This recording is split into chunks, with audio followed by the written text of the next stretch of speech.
जय हिंद, नमस्कार। आप देख रहे हैं डिजिटल न्यूज इंडिया टुडे की खास खबरें वैष्णवी शुक्ला के साथ। लोकसभा क्षेत्र भदोही में ताले ठोकेंगे वीआरएस ले चुके डिप्टी कमिश्नर। 78 लोकसभा क्षेत्र भदोही एक और वीआरएस ले चुके अधिकारी ने ताले ठोकने की पूरी तैयारी किया है। अधिकारी ने दावा भी किया कि मात्र 4 दिनों पूर्व 3 प्रांतों में विपक्ष को शिकस्त देने वाली पार्टी प्रमुख पार्टी भाजपा उनकी प्रथम वरीयता रहेगी। बुधवार को 78 भदोही लोकसभा की रहमक चहमक परखने में देर भी नहीं किया। मीडिया से मुखातिब वीआरएस ले चुके डिप्टी कमिश्नर जीएसटी पंडित श्यामधर तिवारी ने बताया कि वह पड़ोसी जनपद प्रयागराज से मिलान करते हैं, लेकिन 78 भदोही लोकसभा क्षेत्र ही नहीं वाराणसी तक उनकी पैठ ने राजनीतिक परिवर्तन में कुछ और नया करने की ललक दिखाई है, जिस पर खरा उतरना उनकी विशेष रणनीतियों में रहेगी। एक प्रतिष्ठान में मीडिया से रूबरू होकर पंडित श्यामधर तिवारी ने बताया कि वीआरएस लेने का मुख्य कारण यह रहा कि भ्रष्टाचार ने उनको झकझोर कर रख दिया था। वीआरएस के बाद उन्होंने सत्यमेव जयते ट्रस्ट बनाकर एक ऐसा मुहिम छेड़ा है जो भ्रष्टाचार के डूबे अखंड को सरकारी अर्ध सरकारी क्षेत्रों में समाप्त करके ही दम लेगा। ट्रस्ट के बैनर तले कार्यकर्ताओं पदाधिकारियों की बढ़ रही संख्या उनकी उम्मीदों को कभी भी परिवर्तन का रूप दिखाने में कामयाब हो सकती हैं। उन्होंने स्पष्ट कर दिया कि वह लोकसभा की रणनीति में तभी सफल होंगे जब 3 प्राथमिकताएं आम जनता की कसौटी पर उतरेगी। कहने से अधिक करने में विश्वास को वह मन में ठान चुके हैं। आइए रुक करते हैं भदोही की ओर और सुनते हैं कुछ बातें राजेश तिवारी के साथ। जी, पंडित श्यामधर तिवारी जी, आपको सबसे पहले तो डीएनआई टुडे की टीम की ओर से ढेर सारी शुभकामनाएं और नमस्कार। धन्यवाद। सत्यमेव जयते। सत्यमेव जयते। जैसा कि आप एक ट्रस्ट चला रहे हैं, एक संस्था है आपकी, सत्यमेव जयते करके एक संस्था है आपकी। आप जोर शोर से इसका प्रचार प्रसार कर रहे हैं। हम ये चाहते हैं कि आप हमारे दर्शकों को डीएनआई टुडे के माध्यम से ये चीज बताने का कृपा करें या बताएं कि सत्यमेव जयते ये संस्था किस तरह से सामाजिक स्तर पर कार्य करती है और समाज के भलाई के लिए इसमें कौन कौन सी ऐसी योजनाएं हैं जो सामाजिक भलाई के लिए कार्य करती है ये संस्था। सत्यमेव जयते ट्रस्ट का गठन 2007 फरवरी में वाराणसी में, जब मैं असिस्टेंट कमिश्नर था, तब किया गया था। विभागीय भ्रष्टाचार में भ्रष्ट अधिकारियों द्वारा सत्यनिष्ठ अधिकारियों का शोषण करने, उत्पीड़न करने के कारण उत्तर प्रदेश में विभिन्न विभागों के सत्यनिष्ठ अधिकारियों को खोज करके हम लोगों ने एक संगठन बनाया था, जिसको नाम दिया था सत्यमेव जयते न्यास। 2007 से लगभग 15 वर्ष से अधिक अवधि हो गई है। इस कार्य को करते हुए हम लोगों ने पहले विभाग में कार्य कर रहे अधिकारियों की सुरक्षा और उसके पश्चात उससे आगे बढ़ते हुए कि देश के नागरिक जब सरकारी कार्यालयों में आते हैं और उनका शोषण होता है, यह बात हमें पीड़ा देती है। लोकमान्य बाल गंगाधर तिलक का कथन स्वराज्य हमारा जन्मसिद्ध अधिकार है और हमसे लेकर रहेंगे से प्रेरित होकर के हम लोगों ने निश्चय किया कि सत्यमेव जयते प्रत्येक भारतीय नागरिक का जन्मसिद्ध अधिकार है और हमसे सामूहिक संकल्प बल से प्राप्त करेंगे। तो इस उद्देश्य को लेकर के हम लोग काम कर रहे हैं और अब इस उद्देश्य को विस्तार किया है। हम लोगों ने 15 अगस्त 2047 तक भारत के प्रत्येक नागरिक को प्रत्येक कार्यालय में सत्यनिष्ठा और पारदर्शिता से सेवाएं मिले, उसके लिए आर्यावर्तित सत्यमेव जयते अभियान करके पिछले 1 वर्ष से कार्यारंभ किया है। विगत सितंबर 2022 में हमने उपायुक्त राज्य कर गोरखपुर के पद से स्वैच्छिक सेवानिवृत्ति लेकर के वाराणसी से मेरठ तक यात्राएं करके उत्तर प्रदेश के 75 जनपदों में सत्यमेव जयते संगठन बनाने का कार्य कर रहे हैं और विशेष रूप से काशी और प्रयाग और बीच में भदोही जनपद आता है, जहां का मैं छात्र नेता भी रहा हूं, काशी नरेश राजकीय स्नातकोत्तर महाविद्यालय में। इस क्षेत्र में एक विशेष अभियान हम लोग चला रहे हैं। 1000 गांव में हम संगठन खड़ा कर रहे हैं। न्यायमूर्ति गिरिधर मालवीय जी की प्रेरणा से कि जिस दिन इस संगठन के साथ इस सिद्धांत को आदर्श मानने वाले 1 लाख लोग साथ में आ जाएंगे, तो भारत सरकार, राज्य सरकारें, शासन प्रशासन, समाज में यह ध्वनि गूंजेगी। और पूज्य महामना मदन मोहन मालवीय जी ने जो आह्वान किया था कि भारत जब स्वाधीन हो तो सत्यमेव जयते, जो हमारा ऋषि वाक्य है, वह भारत के संविधान का मूल मंत्र बने, हमारे जीवन का आदर्श वाक्य बने, उससे प्रेरित होकर के काम करें। उसको हम चरितार्थ करने के लिए यह अभियान या प्रयास कर रहे हैं। पंडित जी, जो ये संस्था आप लोगों की चल रही है सत्यमेव जयते,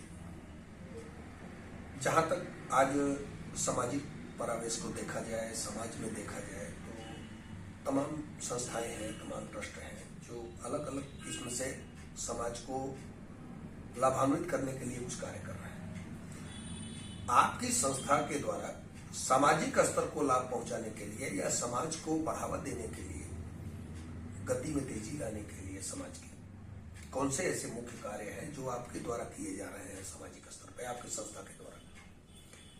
सबसे पहला कार्य जनता को, जनसाधारण को, ग्रामवासियों को जिन सरकारी कार्यालयों में आवश्यकता पड़ती है, चाहे वो तहसीलें हों, थाना हो या अन्य ऐसे कोई अन्य विभागों के कार्यालय हों, जिनका कोई कार्य वहाँ अटकता है, उनको समस्या का अनुभव होता है, उनका विधिक समाधान करना, उनको सूचनाएं देना, मार्गदर्शन करना, ये हम लोगों का पहला कार्य है। आवश्यकता होने पर हम लोग सीधे उन अधिकारियों से बात भी करते हैं, समझते हैं कि क्या अड़चन उस कार्य के होने में। उदाहरण के लिए जैसे कई ऐसे प्रार्थना पत्र पड़े रहते हैं तहसीलों में कि कोई व्यक्ति अपनी भूमि की माप चाहता है ताकि स्थानीय भूमि विवाद समाप्त हो जाए, लेकिन ऐसे विवाद तहसीलदार कानून को आज की अपनी व्यस्तता या अपनी अपेक्षाओं के कारण वर्षों लटके रहते हैं। तो ऐसे विषयों का समाधान करना, कराना, पैरवी करना, मार्गदर्शन सुझाना, विधिक उपाय क्या हो सकते हैं नागरिकों के लिए, यह कार्य करते हैं। जैसा कि अभी राजस्व के मामले में आपने बताया कि राजस्व के मामले में तहसीलदार, नायब तहसीलदार या एसडीएम साहब के यहाँ अगर कोई फाइलें अटकी हैं तो आप लोग अधिकारियों से बात करते हैं और उसका निस्तारण करवाते हैं। तो सिर्फ राजस्व के लिए या और मामलों के लिए? कई विभागों में, जैसे किसी का बिजली विभाग का भी, जैसे आज ही प्रातः एक समस्या आई थी, बिजली विभाग हो सकता है, थाने में कोई बात हो सकती है। ऐसे राज्य का विभाग होता है जिसमें मैंने स्वयं सेवा किया है, तो वो कोई एक विभाग तक विषय सीमित नहीं है। जिस प्रकार के नागरिक हैं, ग्रामवासी, उनकी समस्या जो हमारे पास आती है, चिकित्सालयों से संबंधित समस्याएं भी होती हैं, तो ऐसे कोई बंधन नहीं कि किसी एक विभाग तक, वो किसी विभाग की समस्या जो हमारे सामने आएगी उस पर हम उनको कानूनी क्या विधिक व्यवस्थाएं हैं वो उनको बताते समझाते हैं। आवश्यक होने पर हम लोग भी बात करते हैं संबंधित अधिकारियों से किसी प्रकरण में। जैसा कि तमाम ऐसे संस्था हैं, तमाम ऐसे ट्रस्ट हैं जो न्याय संबंधित, जो आपने अभी विभाग की बात कही है, विभाग से हटके ग्रामीण क्षेत्रों में तमाम ऐसी समस्याएं गरीबों के लिए होती हैं, गरीबों की बेटियों की शादी के लिए होती है, या तमाम इस तरह की समस्याएं गांव में भी आती हैं जो कि विभाग से हटके होती हैं। तो जो विभाग से जुड़ी हुई समस्या ना हो और ग्रामीण लोगों के ऊपर कुछ अन्य तरह की समस्याएं अगर हो, इस तरह से कोई समाज में गरीब हो या किसी बात से पीड़ित हो, उन लोगों के लिए आपकी संस्था से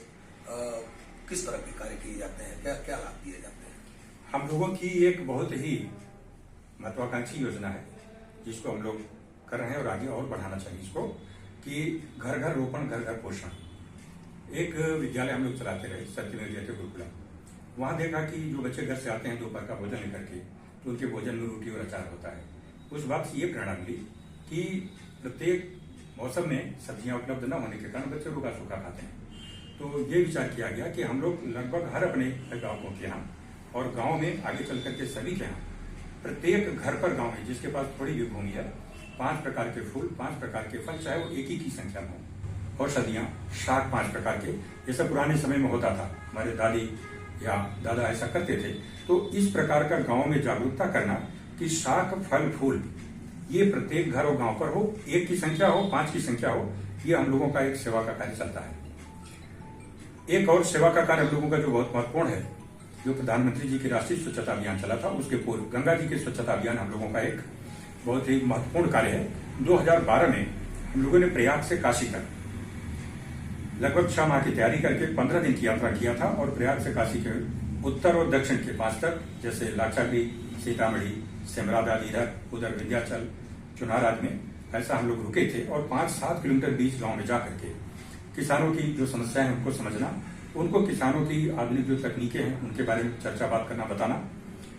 इसी प्रकार से जो विद्यार्थी विद्यालयों में पढ़ने आते हैं उनका, उनके स्वास्थ्य के बारे में, उनकी शिक्षा तकनीकों के बारे में और भारत के राष्ट्र के बारे में उनका एक सपना बने, अपने समग्र स्वास्थ्य का कैसे प्रबंधन प्रशिक्षण कर सकते हैं, इसको लेकर के कानपुर से गोरखपुर तक हम लोग 2004 से पदयात्राएं करके, विद्यालय में कार्यशालाएं करके उनको सिखाते पढ़ाते हैं। भारत की जो योग विधि है उसको भी बताते हैं कि कैसे वह विधियां उनके पढ़ाई में, उनके स्वास्थ्य में लाभप्रद सिद्ध होंगी। ये हम लोगों की कुछ जो 10 एक कार्यक्रम है, उनमें से कुछ ये कार्यक्रम है। पंडित जी, आपकी जो ये संस्था है, जो आपका जो सत्यमेव जयते की संस्था के माध्यम से आप जैसे प्रचार प्रसार में लगे हुए हैं इस समय, तो जैसा कि अभी सुनने में आया है, कहीं से ये बातें भी सामने आई थी और आपके माध्यम से भी ये बताया गया था कि राजनीति में भी आपकी रुचि है। निश्चित रूप से राजनीति परिवर्तन का बड़ा कारक है, वहाँ अधिकार हैं, संसाधन हैं, तो उसमें रुचि है। देश के परिवर्तन के लिए वहाँ हमें काम करना है। जैसा कि अभी यहाँ जनपद से भदोही जनपद में हम आप बैठे हैं, भदोही जनपद में आपका आगमन हुआ है, जहाँ अभी हमारी आपकी बात हो रही है, तो आप तो पूरे उत्तर प्रदेश का भ्रमण करते हैं, पूरे उत्तर प्रदेश में आप आते जाते रहते हैं, तो पूरे उत्तर प्रदेश में जैसे चुनाव की बात जहां तक आप की जा रही है आपके लड़ने की, कि आप भी मैदान में उतरने की तैयारी कर रहे हैं, तो वो कौन सा लोकसभा सीट होगी उत्तर प्रदेश की जहां से आप उतरना पसंद करेंगे? उत्तर प्रदेश की 78 भदोही लोकसभा क्षेत्र हमारी अपनी लोकसभा है, जहाँ से मेरा जन्म स्थान है। भदोही से मैं छात्र नेता भी रहा हूँ, तो भदोही लोकसभा से चुनाव में आएंगे। भदोही लोकसभा से, जैसा कि भदोही लोकसभा से आप चुनाव में आएंगे, भारतीय जनता पार्टी को आप तवज्जो दे रहे हैं, भारतीय जनता पार्टी से मिलान भी करते हैं, तो अभी 3 राज्यों में विरोधियों को शिकस्त देते हुए आपकी पार्टी ने प्रचंड बहुमत हासिल किया है, तो इसका मुख्य कारण आप क्या मानते हैं? इसका मेन श्रेय आप किसे देना चाहते हैं इस चीज का? निश्चित रूप से इसका श्रेय प्रधानमंत्री आदरणीय श्री नरेंद्र मोदी जी को जाता है। उसके साथ भारत के 100 करोड़ से अधिक लोग भारत के राष्ट्र की जो संभावना है, जो क्षमता है, उसको पहचान चुके हैं और उस स्तर पर इस धरती पर जीना चाहते हैं। तो इन दोनों बातों के मेल ने ये परिवर्तन दिखाया है और ये भारत ने भी कदम बढ़ाया है। आने वाले समय में यह और विस्तार लेगा और गरिमा बढ़ेगी राष्ट्र की, और देश विभिन्न क्षेत्रों में, अर्थव्यवस्था में, शिक्षा में, स्वास्थ्य में, अर्थव्यवस्था में, सामरिक सुरक्षा में बहुत आगे तक जाएगा। ढेर सारी संभावनाएं हैं और 2047 तक भारत विश्व के अग्रणी और लगभग समकक्ष राष्ट्रों में आ जाएगा। जैसा कि भदोही जनपद से लोकसभा सीट के पर चुनाव लड़ने की आप बात कर रहे हैं, अगर आपको यहाँ की जनता का आशीर्वाद मिलता है तो कौन सी ऐसी प्रथम प्राथमिकताएं होंगी, कौन से ऐसे कार्य मुद्दे होंगे आपके जिनको आप प्रथम प्राथमिकता देते हुए उसे पूर्ण करना चाहेंगे? भदोही में सबसे पहले तो जनपद में जो भी टूटी सड़कें हैं, हम ऐसा प्रयास करेंगे कि 24 से 72 घंटे के अंदर ग्रामीण प्रमुख सड़कों के गड्ढे को मुक्त किया जाए और यह कार्यक्रम पूरे 5 वर्ष तक चलता रहे। इसके लिए आवश्यक होगा, यदि जनता ने हमें अवसर दिया तो हमारी 10 प्राथमिकताओं पहली प्राथमिकता होगी कि जनपद को सदैव चलता हुआ हार्ड मिक्स प्लांट उपलब्ध हो और जहां से भी सूचना है वहां सड़कों की मरम्मत तत्काल हो जाए और मासिक आरक्षण सड़कों का हो। पिछड़े से पिछड़े और टूटी फूटी सड़कों को ये भूलने की बात हो जाए, इतिहास की बात हो जाए भदोही लोकसभा क्षेत्र में। यह एक प्राथमिकता हमारी है पहली। दूसरी प्राथमिकता, हम चाहेंगे कि भदोही लोकसभा क्षेत्र में आने वाले जो निर्धन, वंचित, पिछड़े, दलित हैं, उनका पोषण स्तर बढ़े। इसके लिए 11 विकासखंड के 1000 गांव आते हैं। उन सभी विकासखंड क्षेत्रों में फलदार, फूल के, शाख की पौधशालाएं लगे और प्रत्येक घर पर निःशुल्क या नाम मात्र की लागत पर ऐसे फल फूल शाख के पौधों का रोपण कराया जाए, जिससे ये बच्चे हाथ उठाएं और फल खाएं, ताजी सब्जी घर पर पाएं। जिनके घर पर बहुत आय नहीं है, वो कम से कम उनके भोजन की सम्यक संतुलित व्यवस्था घर पर हो सके, हमारी दूसरी व्यवस्था है। और तीसरी प्राथमिकता हमारी होगी कि किसी भी सार्वजनिक कार्यालय में जहां भी जनता का कोई कार्य करता है वह लंबित न हो, निर्धारित समय में पूरा हो, पारदर्शिता से पूरा हो और प्रत्येक नागरिक जब कभी किसी कार्यालय में जाए तो सम्मान के साथ कुर्सी पर बैठे, उसके साथ अभद्रता न हो, उसका उत्पीड़न न हो, उसकी उपेक्षा न हो, उसके स्वाभिमान का विनष्ट न किया जाए। तो ये हमारी 3 पहली प्राथमिकता है। इसके बाद तो शिक्षा, स्वास्थ्य, खेल, सीतामढ़ी लाक्षागृह शिवरात को विश्व स्तरीय आध्यात्मिक परिवेश के रूप में विकसित किया जाए। गंगा जी पर 4 से 6 लेन का सेतु बने ताकि आर्थिक विकास हो और लोगों का जुड़ाव बढ़ सके गंगा जी से दोनों के लोगों का।